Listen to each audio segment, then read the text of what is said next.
Et salut tout le monde, moi c'est Skid de Sanctuary.fr et aujourd'hui je vais vous parler d'un petit livre de recettes qui est sorti aux éditions Inis il y a très peu puisqu'il est sorti hier et qui s'appelle Les recettes des films du studio Ghibli. Alors c'est pas la première fois qu'on a des livres de recettes tirés de manga ou d'animé, le dernier en date donc c'était le livre que j'ai ici qui sont donc les recettes légendaires de Dragon Ball.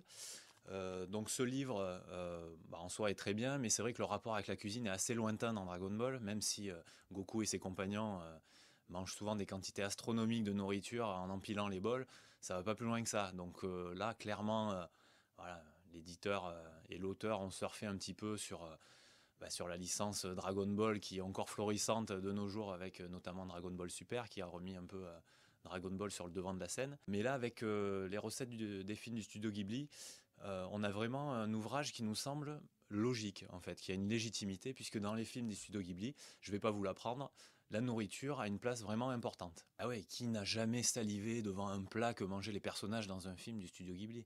Moi le premier, je rêvais de goûter les ramen de Ponyo ou alors le gâteau de Kiki la petite sorcière. Non mais c'est vrai que là c'est un rêve qui devient réalité. C'est vrai que dans les films du studio Ghibli, la nourriture est vraiment très bien représentée, de manière très réaliste. On voit les personnages préparer les plats, les manger. Il y a un rapport avec la nourriture qui est présent dans tous les films du studio Ghibli. On n'a pas moins de 23 recettes et tous les films ou presque du studio Ghibli y passent. Alors on retrouve pas moins de 15 recettes salées et 8 recettes sucrées, ce qui nous fait donc les 23 recettes sur 144 pages. Donc comment ça se passe pour chaque recette? En fait, on a d'abord une double page de présentation avec une illustration, voilà, qui nous remet un petit peu dans l'histoire, et surtout un petit texte vraiment très intéressant sur le contexte. Donc on va avoir déjà peut-être l'historique, on va dire, du plat qui va nous être présenté, puisque des fois c'est des plats qui sont très connus au Japon. En plus, on va avoir dans quelle scène en fait on a pu voir le plat et dans quelles circonstances, et ça nous replonge un petit peu dans le film, c'est vraiment très agréable. Sur l'autre partie de la double page, on a la liste des ingrédients, le temps que ça prend et le niveau de difficulté représenté avec des petites noiraudes. Alors la plupart des recettes sont notées une, deux ou trois noireaudes sur 5. On a quelques recettes, je crois qu'il y en a trois ou quatre, qui ont 4 noireaudes sur 5, donc qui sont un peu plus compliquées, mais c'est surtout dans la partie sucrée, puisque vous le savez, à force de regarder les émissions de cuisine, on comprend bien que la pâtisserie, c'est une des choses les plus techniques, et d'où le niveau de difficulté de 4 noireaudes qui a été donné à certains des gâteaux ou des pâtisseries.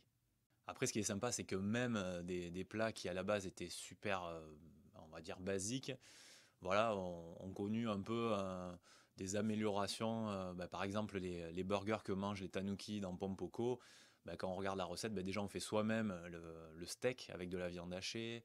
On rajoute pas mal d'épices. Enfin voilà, c'est quand même assez travaillé malgré tout. C'est pas juste des recettes auxquelles on aurait pu penser nous-mêmes. On a même la tourte hareng potiron qu'on retrouve dans Kiki la petite sorcière. Alors ça, j'avoue, comme ça, bon, j'aurais peut-être pas tenté de le faire, mais de voir les images, de voir comment ça peut être réalisé avec le petit poisson sur le dessus et tout, ça a l'air vraiment sympa. Je vais peut-être me lancer.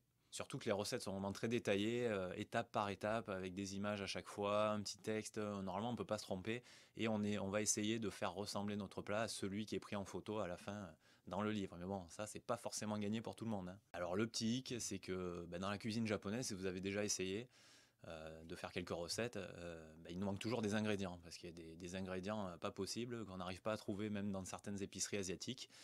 Donc soit on les met pas, soit on les remplace par autre chose. Mais bon, si vous avez une épicerie asiatique, ou même encore mieux une épicerie spécialisée dans la cuisine japonaise, vous devriez trouver votre bonheur. Pour chaque recette, vous aurez aussi en bas des pages un petit espace note pour que vous puissiez noter des choses, par exemple comment faire pour ne pas louper le plat comme vous l'avez fait la dernière fois, ou ce genre de choses. Bon, moi perso, j'aime pas écrire sur les livres, donc c'est pas pour moi, mais ça peut servir à certains. Bon, vous l'aurez compris, moi j'ai adoré ce livre de recettes des films du studio Ghibli. Je vous conseille fortement de l'acheter. Donc il coûte 17,95 € pour 144 pages et 23 recettes, donc c'est plutôt honnête. Voilà, je crois que je vous ai tout dit sur ce livre des recettes des films du studio Ghibli aux éditions Inis.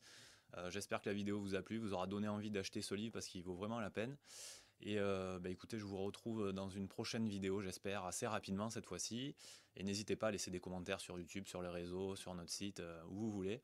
Et surtout, j'allais oublier, en ce moment on fait gagner 5 exemplaires de ce beau bouquin Il suffit de répondre à un quiz sur le studio Ghibli, donc n'allez pas trop vite, c'est assez simple, mais on peut facilement se tromper sur une question notamment, il y en a plein qui se sont cassés les dents. Donc faites un peu attention, donc il suffit de vous rendre sur notre site, dans la section quiz, et vous ne pourrez pas le rater. Voilà, bonne chance à tous et à bientôt pour une autre vidéo. Ciao ciao ciao.